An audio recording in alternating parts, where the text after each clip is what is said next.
But yeah, I've seen him at Old Trafford, so he's in the director's box at games. His job will be to raise those commercial revenues, right? I mean, this is a whole department that's been absolutely gutted, really, by the INEOS takeover, where you've got people at all levels of the club leaving, partnerships and sponsorships departments. So these are the guys that I certainly think fans would perhaps look at with a little bit of suspicion, because it's like, well, the football club should be the primary purpose of this company, shall we say. Yep. But when the Glazers came in, raising commercial revenues was absolutely their priority, and these people did then go and do that. Hello and welcome to Stretford Paddock. This is Inside United with Laurie Whitwell, of course, from The Athletic. Laurie, how are you doing? I'm doing great, thank you. How are you doing? I'm doing very well, thank you. How are you, Jay? Yeah, I'm good, man. You look like yourself there with your paper and your laptop and everything. Honestly, he's very studious. He is, isn't it? Honestly, in the bar. There is genuinely so much to go through today. That's like some sort of formula. It does. It's something from a beautiful mind. But in this case, it's a beautiful Man United, because we're going to be looking at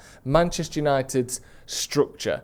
Basically, in the last 2 years, everything has been ripped apart and put back together with different people, different pieces. INEOS coming in, the Glazers sort of taking a sideward step potentially, or a little backward step even. So many of the executives, so many of the data team, so many of the scouting and recruitment team have come and gone in the last 18 months basically. And we're going to go through what United's structure and team looks like roughly as of right now, because there's so many pieces. Obviously we know there's hundreds of people at Man United, but these are the people that we think are the real crucial ones that are going to be enacting the transfers this summer, the sponsorship side of things, the financial side of things. These are the big players at Manchester United, and I want Laurie to take us through it. Does that sound good? Sounds fantastic. There's loads to get through. We're going to get to transfers as well, how this all links to United's recruitment policy over the summer. There's literally loads to get through, so let's just start as we mean to go on.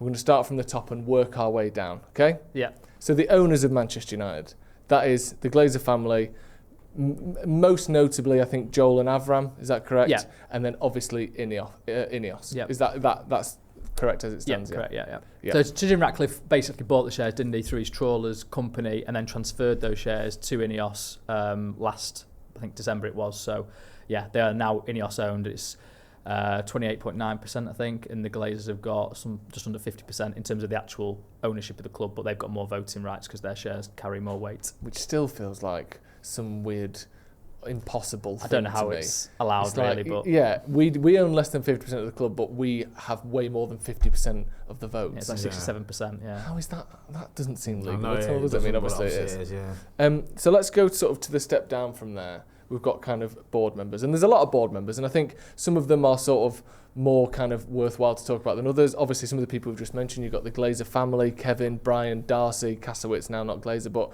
was Glazer on there. You've got Edward Glazer as well, all sorts of people on there. But there's a few names that we haven't mentioned. So Omar Barada obviously is the CEO. Mm-hmm. That's a big one. He's the Chief Executive Officer of Manchester United. But then we've got names that people won't be as familiar with, the likes of Roger Bell, John Rees, and Rob Nevin. What can you tell me about those guys?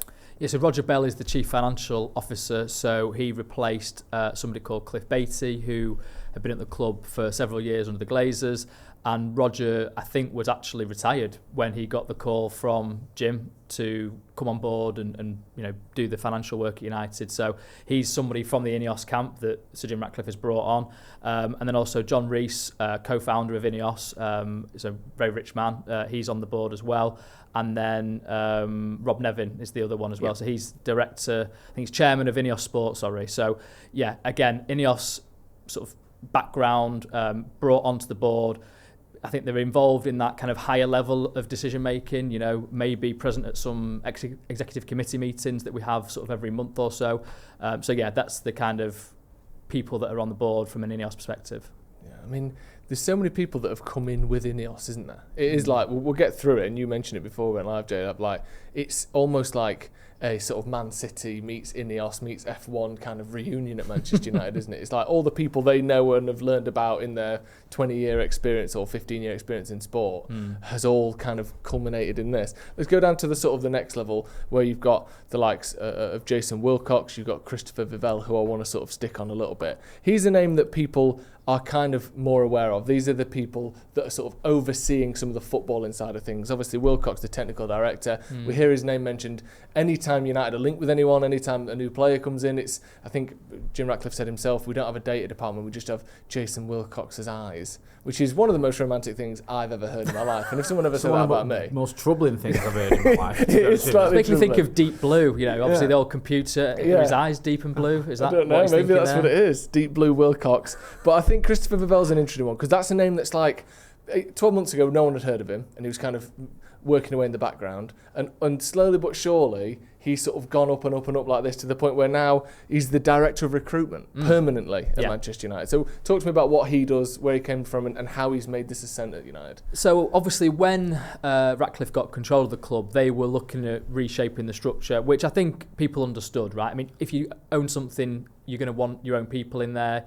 You're going to want to make changes because the club hadn't been successful to its usual standards for a long time. So what's gone wrong? We need to change things, and let's explore who's out there, who's available. So Christopher Vivell came up in that first part of conversation, I believe, where he was still, I think, on gardening leave from leaving Chelsea, where he went in as, I think, technical director. But I mean, Chelsea was in such a turbulent state as well, where you have, still you've got two sporting directors join. That's an interesting dynamic, I certainly think. Yeah. But underneath two owners as well, who were kind of at odds with each other. So Vivell went into that situation, realised, I think, that it wasn't the most suitable, and departed. And that's when his name was kind of proposed, I think, to people at United to say, okay, what about this guy? So he came in originally as interim director of recruitment at around the same time that Dan Ashworth was appointed as sporting director. So some of those responsibilities are kind of overlapping a little bit, so maybe there was something to be worked out there, and that's why he was only interim at that point. Obviously, Dan Ashworth then left, and that provided, I suppose, some space for Vivell to be appointed permanently, which he has been done. Been done. He's been done that. He's been done. Yes. Been there, done that. I'm better at writing than I'm at speaking. And so he's going to oversee, I think, a lot of United's transfer abilities, looking at which kind of players might suit United, liaising with scouts, making sure that the scouts go in the right places, alongside Jason Wilcox, who is the technical director, who, again, he himself has risen to this role perhaps quicker than people would have expected, given his previous role was at Southampton, and obviously, to begin with, Dan Ashworth was in as sporting director, kind of overseeing everything. So, it's, I think, still being worked out, but those are two certainly influential people in United's summer market, for sure. What have you made of the scale of all these changes, Laurie? Because we expected some change, and you said it there about, when INEOS are going to come in, so Jim Ratcliffe's going to come in, there's going to be changes, but just from the outside looking at it, just feels like everyone has changed, like the whole coaching staff almost. I think Darren Fletcher aside, like you've got a new manager, new coaching staff, the board's changed, the people above the manager have changed. They've even been replacing people that they brought in now with Dan Ashworth going in there. There we go. That's when you really start to get into a turbulent state of affairs, don't you? When the new people are getting replaced. Yeah, and it's been since, what was it, been like 16 months, whatever it is, since INEOS came in? Yeah. I'm just surprised the amount of change. What have you made of it all? Well, listen, Ratcliffe's a man in a hurry, isn't he? I think that's clear. And he is somebody that won't tolerate what he sees as inactivity or lack of momentum. He's absolutely about going forwards with ideas at pace, which is what we've seen with the stadium announcement, for example, trying to force the issue there. So that's certainly something to be said. I also think that he is a very demanding individual, and his fingerprints are across a lot of United, and some people won't like that, and so they'll leave of their own accord, and they'll think, listen, I'm going to go get a job somewhere else, and we can maybe touch on some of those people as we come to it. But I think that change was always going to be inevitable when you have a takeover. I mean, like I say, look at Chelsea, look at how much change happened there. But I do think that the rate of change it leaves then the potential for gaps to form in decision-making processes, little things that perhaps aren't the biggest issues, but then over time maybe add together to create a bit of uncertainty and a lack of clarity about a certain direction, because you're getting people that are trying to find their feet at the same time as, there's a lot of pressure on the football team to perform. Clearly they've been doing horrendously in the Premier League. So that is a really unique set of circumstances, and you would quite like, I think, some stability for a good period now, really, to make sure that United can actually progress. Because wasn't the decision making a bit of an issue in the past? I remember you did a piece where you did like a deep dive, I'm sure it was like, we're talking about John Merton and around that time where it was like, sometimes getting a decision. Like when we were linked with players that we could have got relatively cheap that went on to do good things, it was difficult getting someone to actually make that decision. Do you think that's been made smoother, or is that still an issue? Yeah, I mean, that was, in part, I think, having to go all the way back to Joel Glazer, who was across the Atlantic and, wanted to be meticulous about his decision-making process and wanted to drill down into the numbers and, took his time on things. And then also, I think some of the people involved, I think, could have done better, certainly been more assertive. I think that has changed, certainly with Ratcliffe. I think he is available and, he does go to games, you can see him much more visibly. And I think there is still, though, a little element of, there's only certain sign-off that people have, right? So I think Barada's, got a sign-off of about £25,000 that he can actually just confirm himself, and then beyond that I think it goes to Roger Bell, who's the chief financial officer. we have written this in the Athletic, so he can sort the Subway sandwich platter for like the meeting. He don't need permission for that, but he can approve that payment. So then for transfer, I'm sure they can have a conversation at these exco meetings where they know the parameters, the many millions that they're able to commit, and then when you get into the nuts and bolts of a deal and negotiation, then you can perhaps be quicker with it. You know the parameters. But I do think that Ratcliffe wants to drill down into every penny that's spent, because he's obviously trying to cut costs and change the club dramatically. And you can question whether that's absolutely the right thing or not. Certainly. Back to Christopher Vivell then, who seems to be kind of one of the sort of heads of the recruitment and scouting department. And you mentioned before about people coming in, people coming out, people trying to sort of find their feet.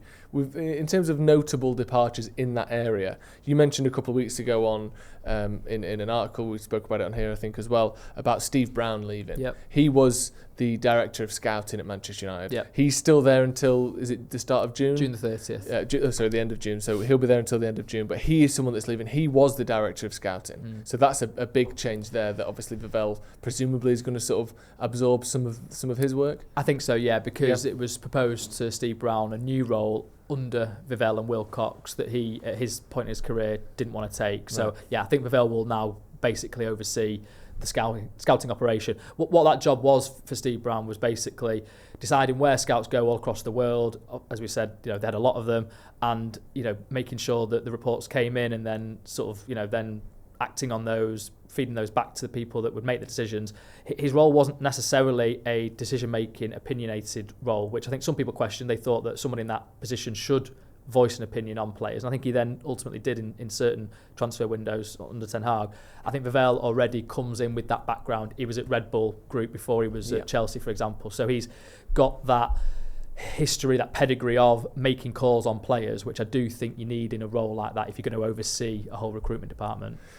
Few more names, and obviously you mentioned Dan Ashworth leaving. Jim Lawler's someone that left a little while ago as well. He was was he the chief scout at United? Chief scout, he was back in Fergie days, so he was sort of around when he was very involved in Nemanja Vidic coming to the club, Chicharito as well. So, and he would have a high standard for what he would pass as a United player. The next one I want to talk about, there's so much to get through here, but Marc Armstrong seems to be a big name.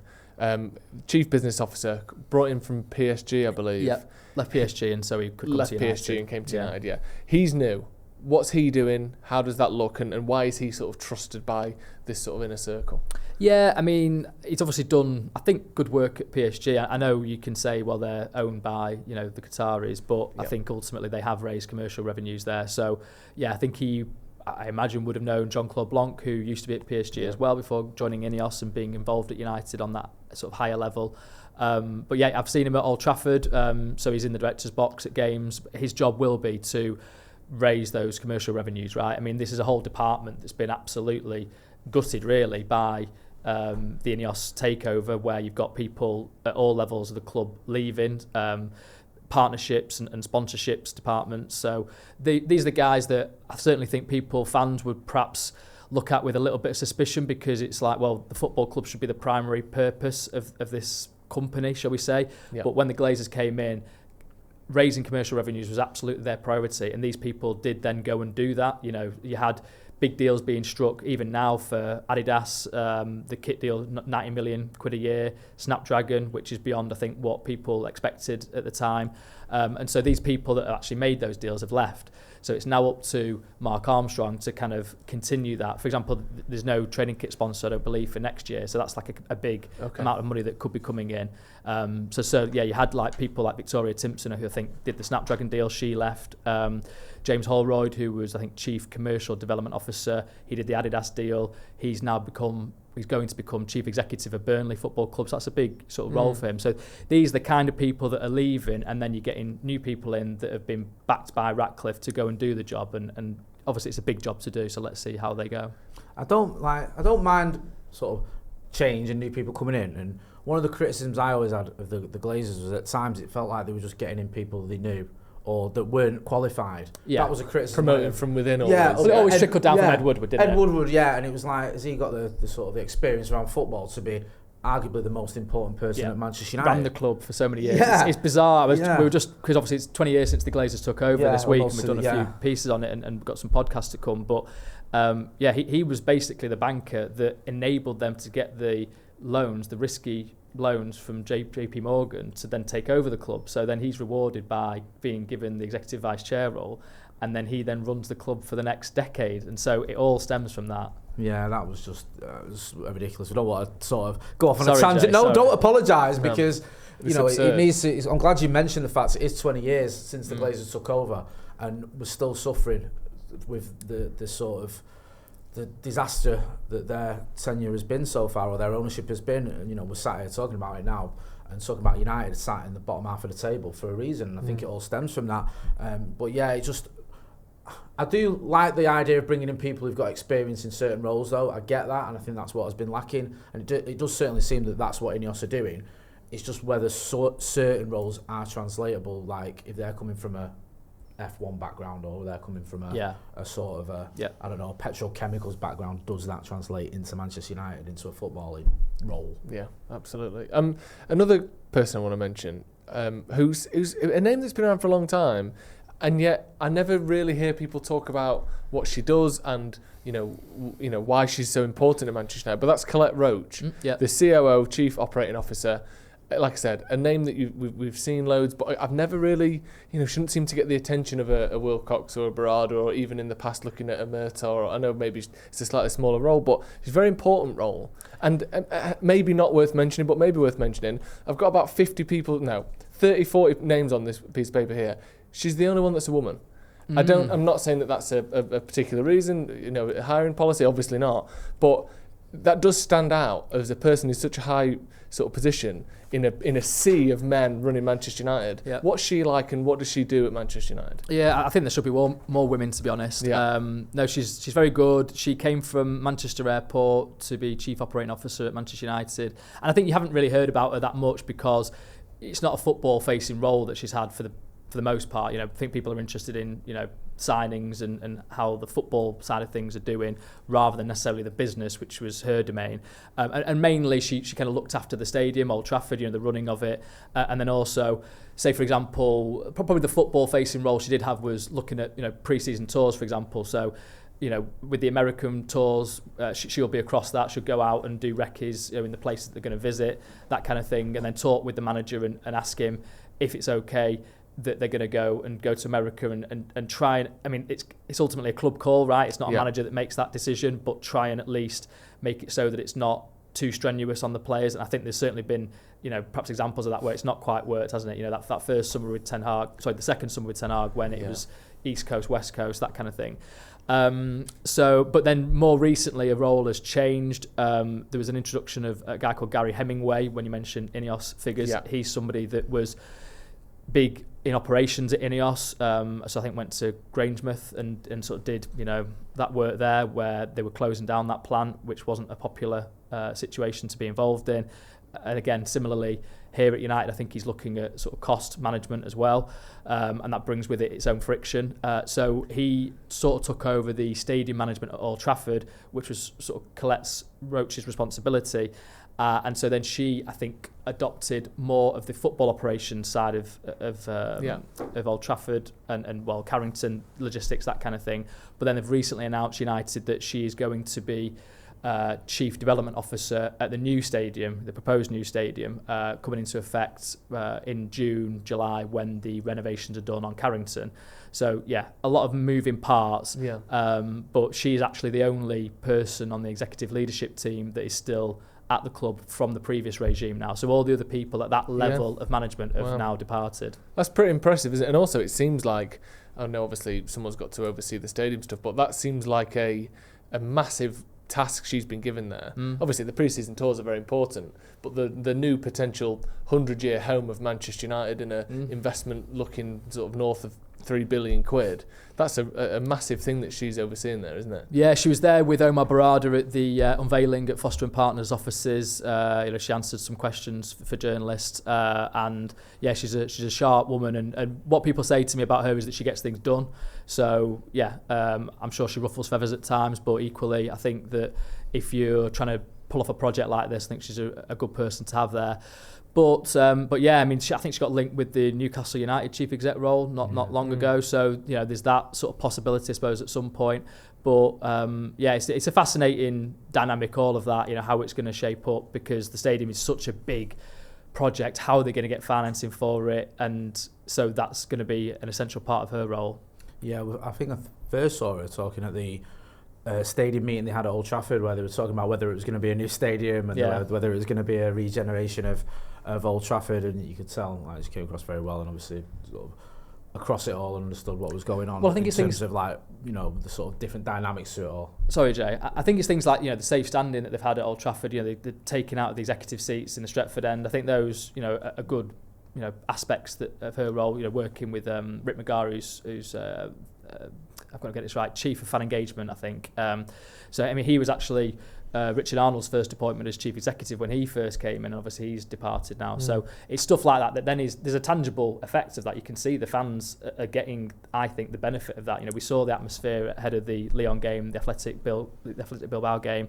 I think that's perhaps a course of that. All about the tifos, isn't it? All about the tifos. That's what did it. That's what did that. Do you know what I mean? Do you like the tifos? You're on the fence, are you? Yeah, I don't like being on the fence on anything, but I'm going to say about the tifos, I get it. I don't think I'm the audience for that. Okay. Yeah, but I know that my kids get excited about things like that, so I get it. Do you know what I mean? It's not. It's cool and trendy. Yeah, and I'm neither of those things. I don't dislike them. But I'm similar with Jay. Okay. They don't give me that go on. I think if it was the fans that put them together. That is well, I mean, I think technically tifo is when it is the fans, isn't it? So maybe I'm slightly But that's what it's being called, isn't it? Word, yeah. But I think it looks a bit more like when you go to the theatre and the curtain drops down and it's like, I don't know, it's got an element of the venue is putting this on rather than the fans are putting this on. Got you. Which is still nice, but it's not quite that same someone unveiling it and maybe it was a secret that it was going to happen, or maybe all that sort of thing. But I think it's still good. I don't think it's a silly thing at all. Champions League music, man. Well, that's what you need. You need that bit. So no disrespect to Europa, because it's the best competition to be in and all that. But yeah, do you know what I mean? You need that. Beautiful, pitch perfect. Wasn't bad. Well, I go back to what was that Believe mosaic, wasn't it, ahead of the Barcelona semi-final? Yeah. But that must have been the club organising that, surely. That was iconic, that as well, wasn't it? I quite like that one. That's fair point. But yeah, the tifo thing, I'm like, yeah, all right. Yeah, it's cool enough. I know what you mean. Yeah, so weirdly, that's the thing. So obviously I post some stuff on my Instagram occasionally, like celebrations and things. But those two tifos being raised before the game are the things that went the most wild, had the most interaction. And I think that's sort of to your point, isn't it? Maybe you're or I'm not the... Yeah, the I get I see the reaction from certainly younger fans. But the players were involved, weren't they, in terms of picking the wording or having the right... So. Bruno Fernandes was given a kind of... Bruno Fernandes gets involved in a few things, doesn't he, I think, from what I've heard. The old music before the game he's investing in all that. I fair play. I admire that, yeah. He's got a lot of things to think about, but he's... Why not, man? Giving his time to that. He's probably going to get a little 3-letter initialism at some point, isn't he? C, Captain Fantastic... Organiser. Perfect. CFL. Nailed that. Thank you. Wow. Again, there's so many names here, but we said before, we sort of focus on 2 or 3 key ones. Obviously, Vivell, we've spoke about Marc Armstrong, the new business officer, we spoke about Collette Roche. There's a few others in there as well. Sam Erith is a performance director that's come in. Just briefly, we're touching him because I want to get to the data stuff a little bit as well. He was interim as well, and he's going to be made permanent. That's been recently confirmed. He kind of oversees, what it takes to make a player perform on the pitch. So, I guess everything from nutrition to sort of training patterns to maybe medical a little bit, but that is sort of doctor's department. Although Gary O'Driscoll, who's the chief doctor at United, he is departing actually. Of course. Yeah. Because who isn't at this point? Yeah. When did he come in? He only came in. Wasn't long ago. Was that the Arsenal lad? Yeah, came from Arsenal. Yeah. So he came in with Ten Hag's second season, but he came in September. And I think Ten Hag wanted him in for the start of pre-season, but that was another one where decision didn't happen quick enough, or the negotiations didn't happen sharp enough. Arsenal kind of wanted to keep him and didn't want to lose him just at that moment, and I think Ten Hag would have preferred it to be done promptly, and then it came in September, and that was the season that then United had all their injury issues. I was about to say, it was like, and people were like pointing the finger at him. He's come from Arsenal and he's brought their injuries. It was crazy, wasn't it? A bit harsh. I think he is well regarded, but and there's other people. There's James Morton, who isn't actually employed by United. He's an INEOS sort of person who's massively knowledgeable on nutrition. So he's been seen at Carrington. Head of snacking. Not the official title. Well, there is obviously no snacking allowed at Carrington, because really? That costs money. So that's true. Good point. But you can bring your own snacks, like the cinema. Okay, fine. Yeah. Let's move on to the data department. I mean, obviously, we're sort of glancing over the footballing department, but I think we're much more well versed on that. Obviously, we know Amorim's the head coach. He's got his sort of team underneath him. The only one maybe worth mentioning is Darren Fletcher, because he was technical director, then technical coach. I saw online. I don't know if that's true. Is he just now just a coach, or does he still have is he still a link or liaise between the technical team and the footballing team? What's going on there? Yeah, I mean, the technical director role was I don't know. It was always an interesting one because it came at the same time as John Mert was made football director, and there was some suggestion to me that was an understanding from Ed Woodward that you couldn't really, after all this long-term search for a football director, you couldn't just promote from within with John Murtagh. You had to also combine it with somebody with that football pedigree in Darren Fletcher, and obviously that then led to Nicky Butt's departure, because I think he perhaps felt that he'd done his time at United and perhaps deserved that kind of level of responsibility alongside having a fallout with John Murtagh. But the role then obviously developed as we went along, and Darren Fletcher's role became more perhaps a link with the academy. So you had his expertise coming through the academy himself, also being a coach and having that kind of inbuilt knowledge of being a footballer to sort of just pick out who was doing well and maybe where they could go on loan. And then obviously since the INEOS takeover, then you've got Jason Wilcox doing that role, who had done the academy director at Man City and done sporting director at Southampton. So kind of had done that kind of level of job, albeit not at the scale of United before. So that made sense. And Darren Fletcher, but I think the club absolutely value what he brings, and I can totally see when you see him at games, when you hear him, the passion that he's got for the game and the knowledge that he's got. I think it's good that he's at the club. Obviously, he's got his 2 lads in the academy as well, and so I think he's a coach, but I think also he's more than that in terms of bringing that. I don't know, that fabric of United, in person form to that job, and being able to speak to players just about the history and the knowledge of what it takes to succeed at United and the pressure that comes with it, for example. So, it's a softer thing than perhaps being able to sort of give a title to, but that's how I see it. He brings a lot that others don't really have. Like you mentioned about, other than Collette Roche, everyone basically they've just mentioned has come in the last 12 months or 18 months. Yeah. He's one that, again, not just has he been there in this role or a similar role for pushing 2 or 3 years now, he's been involved at Man United in one form or another for probably close to 30 years at this point, which I do think is important. Can I just ask one thing, just before we move on from all that? How tongue-in-cheek was the whole Jason Wilcox eyes thing, do you think, from Sir Jim Ratcliffe? Because it was like, I don't know, it was a bit of an odd thing to say. Was he just joking, or was it like, is Jason Wilcox really not completely in control of everything, but is he being heavily relied on for a lot of this stuff? I think he's really well regarded by the powers that be at United for his sort of technical knowledge. He was a player. He won the title, didn't he, with the Blackburn Rovers? Sorry, I'm still not over it. That was one of the first matches I remember as a kid actually watching that West Ham game. Yeah, my auntie and uncle had Sky, and we had to go around to theirs. Yeah, and watch it. It's like a big thing that you could actually watch it. And I just remember being like, waiting to celebrate and never come in. But but I think he is somebody that is absolutely at the training ground, watching the sessions with Amorim, got a strong relationship, I believe, with Amorim, where they discuss a lot of things, and he takes that back to Omar Barada, other people in the executive, Sir Jim Ratcliffe, who clearly wants to be informed about what's going on at the club. So I think he's somebody that has got a big status at United. He's a serious guy, man. I was sat near him at the FA Cup final. You couldn't tell United won. He was not giving anything away. This inscrutable. Because they're beating City, was it? That might be a good point. His team was losing. I think he was crying actually. Now you mention it. I jest.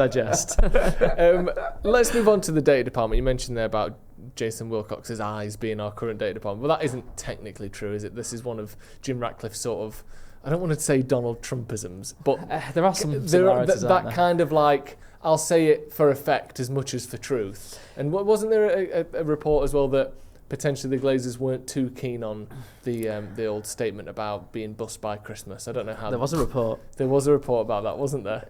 Is it Athletic? True? Yeah, exactly. So is it So is this his? I don't want to say way with words, but kind of. He likes to kind of paint a picture as well as telling the truth, doesn't he, Jim Ratcliffe? Yeah. Did his eyes thing, did that affect people in the data department, that basically you're shit and Wilcox is amazing? Was that surely must ruffle a few feathers? I think it's got to. I don't know for certain, but picking up a few little bits, you sort of feel like that was something that was a bit unnecessary, perhaps, shall we say? Probably bruised a few people, and maybe he thinks, it doesn't matter. I'm here to bruise people. It's been bad for years, so I'm entitled to have this opinion. I've bought the shares in the club. I've got the control of the club, so therefore I'm going to say what I think is the problem. And as we've seen with Donald Trump, that gets you perhaps elected to be president. That kind of absolute conviction in your own personality, in your own state of mind. So he's a billionaire for a reason, right? Like he's obviously had this kind of positive approach, shall we say, to his business and can-do attitude.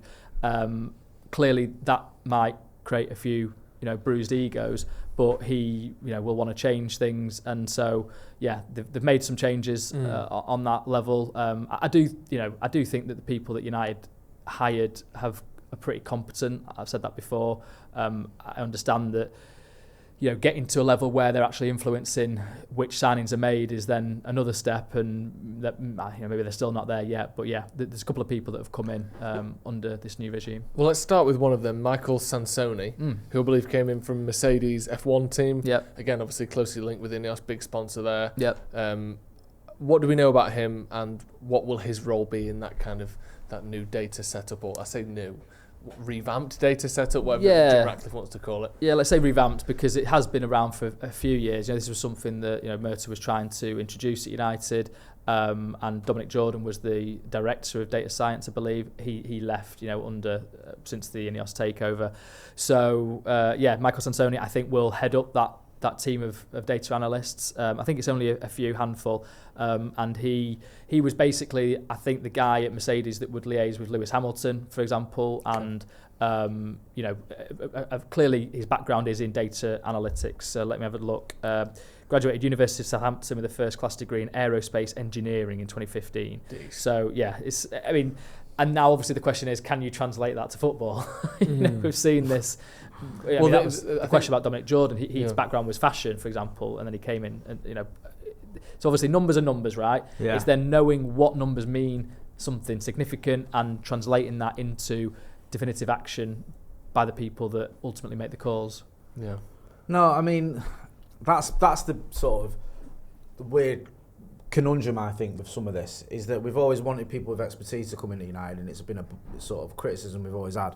But how well does that expertise translate if it's not football based? But I get your point of like numbers are numbers, and you'd like to think, not to sound naive, but you'd like to think that within INEOS' success, within the amount of money that Sir Jim Ratcliffe's putting in, that he's not just going to do this on a wing and a prayer, that he's going to have people that are know what they're doing, because that was part of the problem with the Glazers, like you said with the Woodward, it's just rewarding someone that had helped them buy the club rather than getting in the right people to turn this around, as especially as like you mentioned, with time being of the essence. It felt like that throughout, and the stadium was a good example of that, wasn't it? It's like, we want the stadium and we want it quickly because you know the clock's ticking.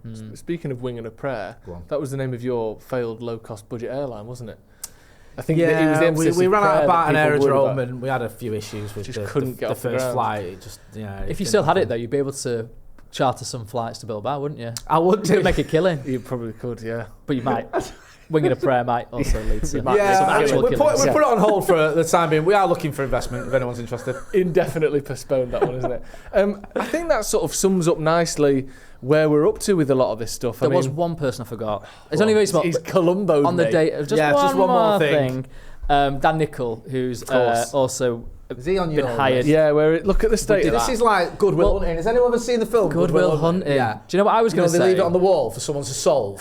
Yeah. I was going to say a different Give me film, Memento. They're like all the yeah. tattoos you need to draw on yourself. Can to you know get that tattooed everything. onto your chest and your hands so you know everything about United? Yeah, I Just should do. change If it I'd have every time. tattooed Dan Nichol's name onto my fist, I could have remembered that Yeah. before having to come back to it after Remember he Sammy still Janklow? tried to move Well, on. I've got to have his name written down somewhere. He is. I'll tell you anyway. He is. He's been hired as a consultant on the data. I've got him, Dan side. Nicol, There he is. data. Yeah. Like Should have Prison said Break. this. No, sorry, hit me with him. So he. Nicol for your thoughts. he completed a master's degree in mathematics and computer science from the University of Oxford in big one. 2013. Oh, one of the big DPhil in ones. computer science in 2017. No Salford, Used is to it? work at 777 Partners, the football organisation or the investment organisation that tried to buy Everton, and has got a few other clubs around the world that they didn't ultimately buy Everton for different reasons. He left there. And anyway, he's been hired as a consultant by United on the data side. Oxford, #1 ranked university on the planet. Just to confirm. by the way. So Really? there we go. Yeah, according to Times Higher Education. Not In the that- world. That's yeah. Okay. #2, Salford. MIT, Alright. Massachusetts Institute of Oh, Technology. okay. Salford is 4th. So that kind of wraps it. But I mean, on the data front, at the moment, the players we're being linked with, and we'll get to players now, because I mean, I'll tell you one thing actually. I know people like to diss podcasts, and everyone's got a podcast and podcast. But there's no other medium on the planet where you can sit and talk for 35 minutes about the entire sort of upper management team and inner workings of Manchester United. I do value a podcast for that. We just spoke for 35 minutes about this, laying out everything like that. You can maybe do it in an article, but it's, not always. You can't do that on the radio. You can't do that on telly. I like that we've just done that. So thank you for all of that. Well, Lauren, hopefully before we move on people to continue transfers. to listen. I mean, no one's still watching. So now we can do it. We can bring the tins of sardines back. Timestamp this bit where we start to talk about transfers. Yeah. So now we're talking about transfers. Just before we get to the bigger names, I want to talk about Cunha, obviously, the latest on that, maybe a few strikers. Speaking of Sansoni and Nicol, the two new sort of data guys, it does seem as though we're seeing a bit of a sort of youngsters first kind of policy. We've seen Aidan Heaven come in. I know he's not a child, but obviously Patrick Dorgu is 20 years old from Lecce, a club that in my memory we've never bought a player from. So it's not some, we'll do you a favour like Donny Like van an de Beek Antwerp style. deal, is it? Yeah. An Antwerp thing, royal or otherwise. But it seems as though that this is something that we're doing more of. Enzo Canabiak is another name that is being linked with United. I think very close to being done, if not done. Are they going to be kind of spearheading this new wave of youngsters and transfers? Is that going to be their focus? Because maybe there's a limit of Moises Caicedos and Mahrez's that you can bring into the Premier League without risking your league position. Maybe United have to buy 50, 60 million pound players because otherwise we'll get relegated.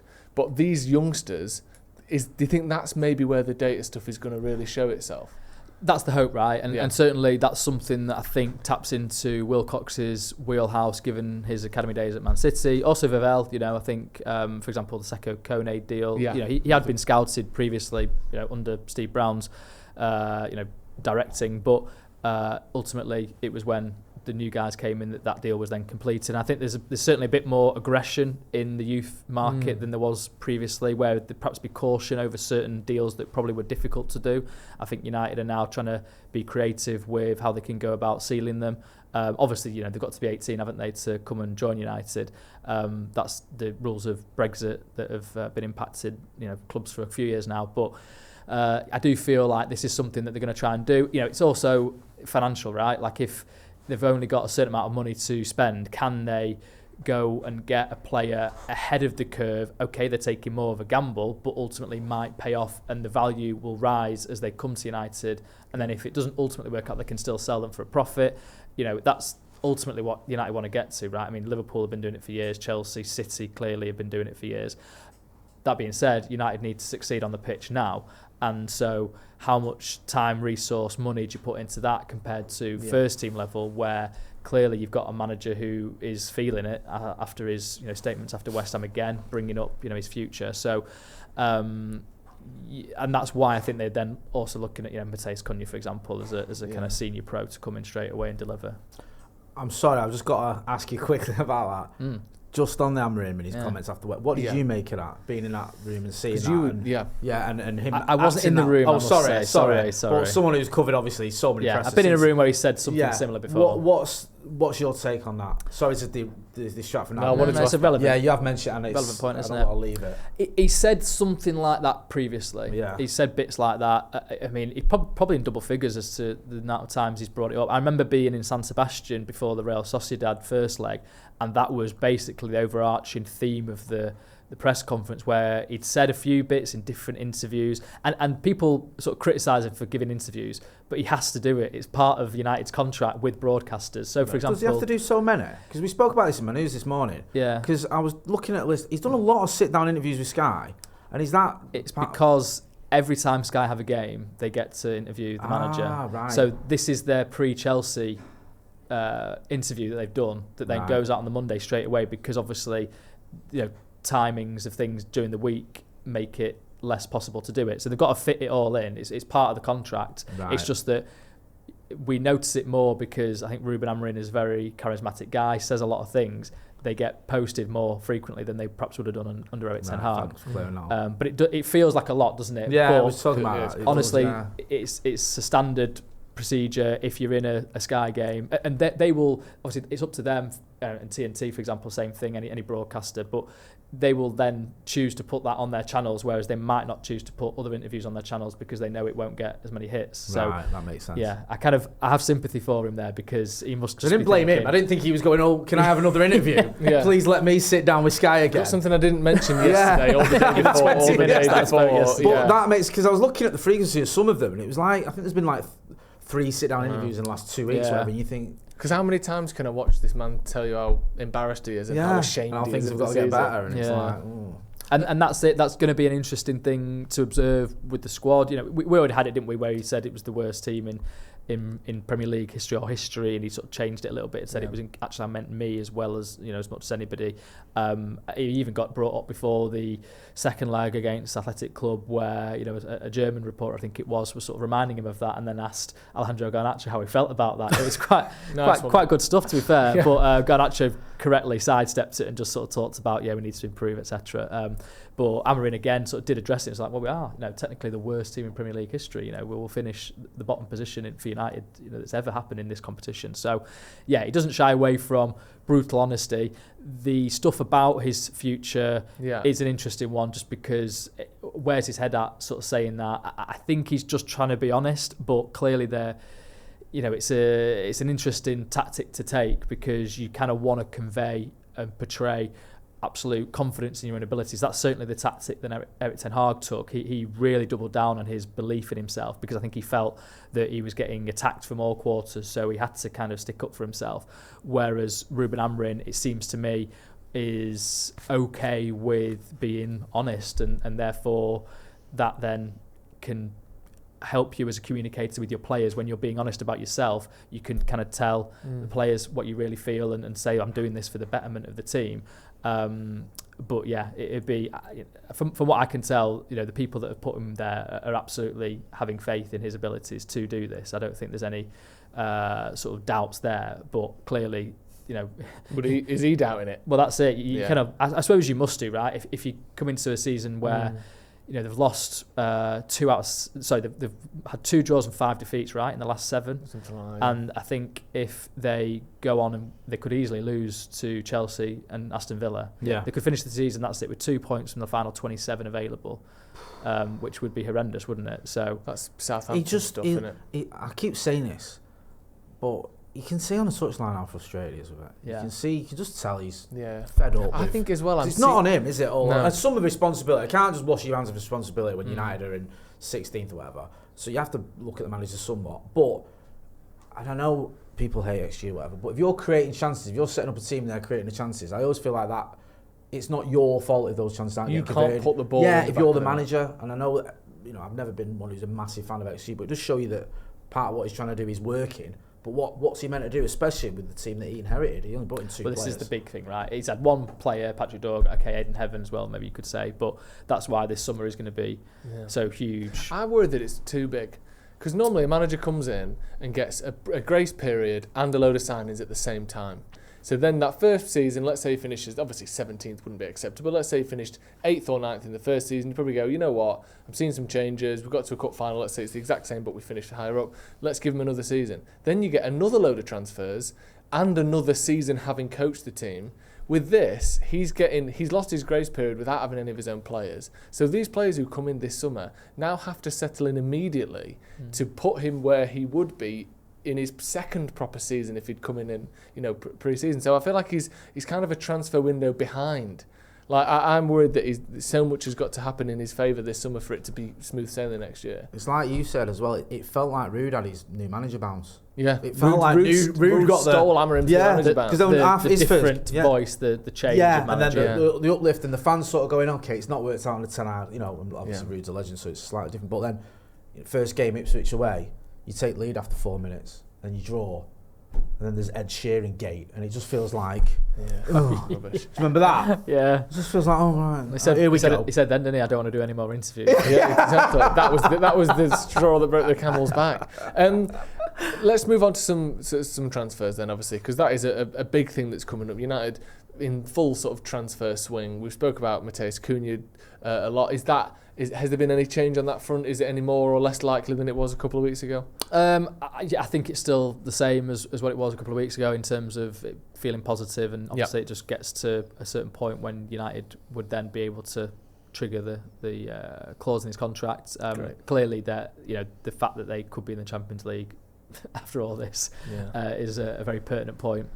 I mean, on that, obviously I'm glad that is, there's not been any backward steps, which is why we've not heard anything. It's kind of that's locked in and we're waiting a little bit, almost. That's my feeling. Like, yes. I wouldn't want to say it's absolutely going to happen, but it feels like that's on the right path. Great. You mentioned the Champions League thing. Viktor Gyokeres is a player that United have been linked with. There was loads of talk in January about United potentially wanting him, whether that be for January or the summer. Then since January, it seemed like it's cooled off a little bit. Then there was a conversation with Amorim before one of the Europa League games. I can't remember which one it was. I think it was the semi-final, wasn't it? Yeah, in Bilbao. Great. Yeah, before the semi-final, talking about Viktor Gyokeres and the potential for him to come to Manchester United. And he answered it in a way that confused me, and I want to ask you about it. So he says, Gyokeres deal, I didn't talk to him. He also went on to say, but if a player only wants to come to Man United to play Champions League, then he won't come. We want players who want to represent United, not players who want to play certain competitions. That almost sounds to me like he's talking to Viktor Gyokeres there. He's not saying, I'm not going to talk about him. He could have brushed it under the carpet and said a lot less than that. Yeah. By saying, like, almost laying out the parameters of a potential deal here. We're not going to do it to further your career in the Champions League. We'll sign you if you want to join. Do you think he's almost sort of hinting that he would like to sign Viktor Gyokeres? Do you think Amorim would be keen on that? And is that a deal that is remotely possible, or is it kind of delap or nothing at this point? Yeah, it's a funny one because I reported a few months ago that it looks unlikely. Yeah. I don't know how much of that was linked to Champions League, where it looked like obviously there's no chance of United getting into the Champions League through the Premier League, and Europa League was still unlikely, you'd probably say at that point, so that's why it was sort of twinned in that way. But I don't know, I wonder if the question, I can't remember if the question to him included the bit about he only wants Champions League. I'm going to try and find that now. I think it did, to be honest. I think maybe he's referring to that, but equally I accept your point, Joe, that actually he didn't need to say it either. So is he kind of just putting that message out there? The thing is, if United aren't in the Champions League, I just don't see how they can afford him anyway. So it's kind of like a moot point, and he wouldn't join anyway. But if they are in the Champions League and he joins, they can still say, well, he wanted to join United because it's United, not necessarily just because of the Champions League. But yeah, I mean, I think given what they achieved together at Sporting, it'd make sense for Amorim to quite fancy having a player like that to come in, because striker has been such an issue. Yeah. And you do certainly wonder, for all of Delap's qualities that we've spoken about, that sort of level of seniority that Gyokeres brings, albeit he hasn't played in the Premier League before. Obviously, he's done it at Coventry in the Championship and now in the Portuguese league. So whether Amorim would even want two strikers, you sort of do wonder at this point now. Yeah. Let's say even if Højlund stays, obviously if he leaves, then you definitely need two strikers. Yeah. But if Højlund stays, and you bring in a Delap, who again is a risk, is a young player who's Premier League proven, but not to the tune of 25 goals a season. What is it, 13 he's got so far, which is good for the team he's playing for. But I wouldn't say he's Premier League proven. I'd say he's Premier League experienced. If he gets injured or doesn't start well, then you're back to your 3 Premier League goal a season striker Rasmus Højlund playing for you every week. I think we need a bit more of a buffer than that, personally. It feels like a lot of pressure on Cheeto as well, doesn't it? Like, if we don't, because he's still only going to be a kid next season. It's not like he's going to be all of a sudden after the summer he's dead old or he's more experienced. He's still a player that's finding his feet, and by rights shouldn't be starting that many games for Manchester United. I know he's a great talent or whatever, but yeah, I agree with you. I think it's worrying that we barely have enough money for one striker, and we probably need 2. And then, even then, if the sort of squad is threadbare, in it. And Joshua Zirkzee was a player we thought was a striker. It isn't. Marcus Rashford is someone who can play down the middle. I'd be amazed if I saw him play for United again. So it feels like we're in a worse position, even if we bought a striker, than we were at the beginning of last season. It's mad, isn't it, really? Yeah, it's sad. I mean, at least we might get a bit of money for Anthony, the way things are going. He's having an absolute tear, isn't he? Yeah. I mean, that. Well, what a final that is. Jadon Sancho versus Anthony. The battle of the lost toys. What is it? Forgotten toys. What is it? The island of forgotten toys on Toy Story. There'll be loads of people. It's a little bit of either that, way, isn't you it? have loads of people tweeting we shouldn't have let them go. Yeah, like, 100%. You know what I mean? You're like, yeah. What is that? 156 million quid's worth of United wingers. Is it more than that? 85 million plus 70. Oh yeah, 155, 100. That's what he said. Yeah. 160 million quid's worth of United wingers. That is a great shout. They are 2 of the most expensive players United bought in history. I think 2 of our top 5 most expensive players. Wow. Amazing, isn't it? Good piece that. Should need to get on some editor on that one. Yeah, there you go. We've spoke about Delap before, again, just quickly, but I want to talk about a few other things as well. Is Delap still obviously in the conversation? Definitely in the conversation. Any movement on that front? I've not properly checked in on that, to be fair, for a little bit. But you kind of get into a point at the end of the season, that's when the picture is clearer for everybody, so then you can make more considered decisions. Absolutely. One player that has been mentioned since you last came on is this Bruno Fernandes Al Hilal offer. It was talks of around 56 million quid a year, which obviously is more than £1 million a week to go and play for them. Firstly, do you believe the offer to be genuine, and do you believe that there's any chance that either United or Bruno accept that offer? I haven't got sort of primary sourced on it, but I've certainly spoken to people that have got what I believe to be a good idea, and I'm told that offer from Al Hilal is genuine. There've been talks, and it's a very lucrative deal. I'm not sure what numbers have been put out there. I think it was a lot of money, basically. Yeah. Sort of maybe tripling your wage from United, and he's already on a good contract to United, plus a transfer fee for United. I was told sort of 80 million, so I don't know if that's corresponding with what other people have put out there, but I just cannot see that happening. I just don't see Bruno Fernandes as that kind of player that would go and do that now at this stage of his career. As we touched on earlier, he's very engaged with a lot of things at United, and United accepting that kind of money, he's been the best player. And I know that if United were in an absolute position of strength and could afford to sell somebody like him and then reinvest it and get younger model like Real Madrid did when Casemiro left, Tchouaméni, Camavinga, Bellingham. So it's a different landscape though. If you took Bruno Fernandes out of this team, it's decimated. So, and would you absolutely have the conviction for United to reinvest that in the way that would then get the team to a level that would equal or surpass Bruno Fernandes, I would be sceptical at this point in time. So, yeah, I think all things considered, I think it's an interesting story for sure. I think it's one that you kind of can keep an eye on. But everybody that I've spoken to that I would sort of trust on it at the moment is saying it's not likely to happen. Thanks God for that. That'd be... I mean, Mainoo rumours are bad enough, but this would surpass that. I mean, that losing Bruno Fernandes would be an absolute fucking disaster. You think 2 points of our last possible 21's bad? Could have been 1 without him. Do you know what I mean? Could be none. Yeah. 100% reduction. Yeah. Unthinkable stuff. And also, your point about could we use that money? Yeah. I know he's 30. Could we use that money to improve the squad? I mean, you mentioned there, Anthony and Jadon Sancho, 150 odd million. Well, yes, that wasn't INEOS, but there's even questions recently about how well does Manuel Ugarte fit into this team. I'm not knocking Ugarte, but I'm saying even under INEOS, you've had signings that were still... Well, yeah, the McTominay to get him. Yeah, so no, I don't think we would get a player like Bruno Fernandes who's just... He plays every week as well. Like, it's not like he's, like a Kevin De Bruyne where he's had a few injuries, he's coming back, he's still clearly got it, but at that level, maybe not so much. He's committed every game, isn't he? Plays every week. Do you know he doesn't play every week? But you said he was going to have a big game. And he did. Thank you. Yeah, you smashed it. I can't believe you've left it. How long are we here?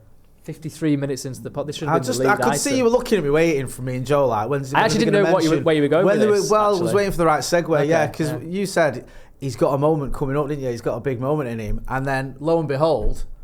The Europa that counts League. The moment, doesn't it? Yeah, the Europa League scores 2 absolute bangers in the Europa League. Nerves were getting a little bit jangly there at Old Trafford, and Mason Mount went, "Don't worry, boys, I've got this." Yeah. They were class, weren't they? Those guys. Yeah, they were, weren't they? To be fair, it was a rare moment of. It seemed like real joy from Amorim as well. Oh yeah, when they cut to him on the bench, the smile. He's gone from gnawing at his knuckles and fidgeting and crouching and head in hands to genuinely smiling and loving it. Yeah, that feels like it could be a real bond, Mount and Amorim. He's spoken about it so much, Amorim, to say how little Mount's actually played. Do you think that could be a real push for the end of the season and next season? I hope so, just because he's obviously experienced a lot of injury problems, and he clearly is a guy that is dedicated to his game and to his job, and he's got that quality. Like, I mean, those 2 goals, one off your right, one off your left from 50 yards away. That second one, ridiculous. Like the composure and everything. I mean, they're both good goals, but the crowd, were you shouting shoot? Because the crowd was like shoot, but then also like, actually no, he's done it. Yeah, surely not. He's done it. Yeah, it was like shoot. What are you doing? Oh yes, great goal. And we were right behind it in the press box, and you could tell as soon as he hit it, you're like, oh, that's going in. And Rasmus Højlund turns, he's celebrating before it's actually hit the net. That's great. And so, it was a fantastic moment for him. For me, obviously, I think you were the real winner there, Laurie. I think he knows that. Did he look over to you? Show? Yeah. Was that what he was doing? Yeah, I think he might have looked towards your direction and give you that little... Thank you. Yeah. Do you start him in the final?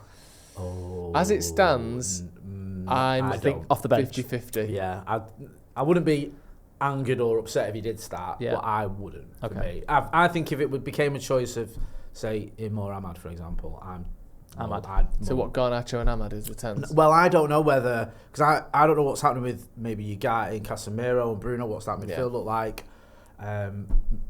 Garnacho seems to start every game. I know he's not been setting the world alight, but he does like him, doesn't he? So I don't know how it would work, how it would look, but I wouldn't be that miffed if he did start. What would you do? Yeah, it's hard to even say use the Chelsea game as the barometer, because who's going to be playing? What's the emphasis going to be like? It feels like stay fit rather than win the game. They make a lot of changes for Chelsea. Yeah, me too. But I think any combination of Ahmad, Mount, Garnacho, Bruno in those 10s, I'm relatively happy, which is a position, something I couldn't say a month ago when people were coming back from fitness. So great position to be in. Right, Laurie, thank you very much. Thanks, as guys. always, for coming on Inside United. Thank you very much for tuning at home as well. If you have any questions for Laurie, get them in the comments and we can ask them next time. Obviously, we'll be back on very shortly. Yeah, and don't forget to check out Laurie's work in The Athletic. Yeah. There's a link in the description. You working on anything? Give us a little tickle what you can tell us about. Well, listen, it's been a turbulent season, hasn't it? So we're coming towards the end of the season. Is it Laurie's big piece? Oh, is it? It might be. Yeah, it's the monster. The monster is it. Laurie whips out his monster piece at the end of the season, and I cannot wait to gobble it out. Thank you very much for joining us. This has been Inside United. We have been Stretford Paddock. We'll see you in a bit. Is that too much? No.